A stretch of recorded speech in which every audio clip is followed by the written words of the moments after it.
The strategy of the campaign is you don't have to be perfect to be a perfect parent. When you adopt a child from foster care, just being there, just not having to be a superhero makes all the difference in the world to that child.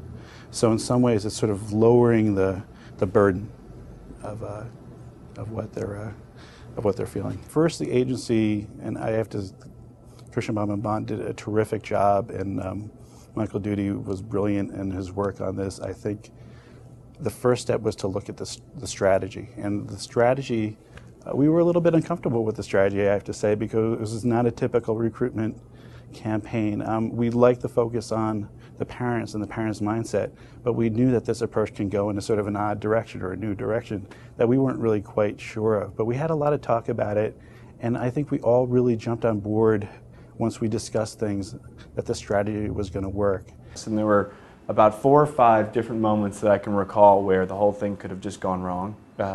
Even before the first campaign had launched, whether it was the songs, whether it was the use of humor, the research, when I said, hey, let's pretend this is just a regular product and not a really serious emotional issue.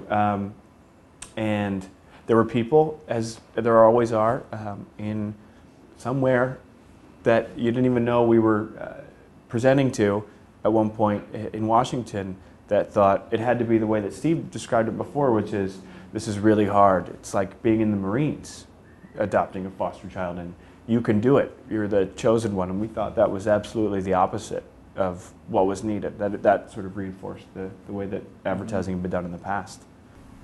I don't think we went into that meeting necessarily thinking they were going to for sure go for it. Yeah. I think we all kind of knew that it was going to come up. But I think because, you know, we always talk in our business, like, seems like the best ideas come from true observations.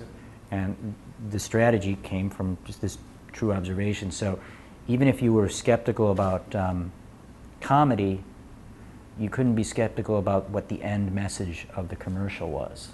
And I think that's what alleviated, you know, any doubt, which is, you know, in the end, you're making this call to action that people can relate to. Yeah. And I think that eased them.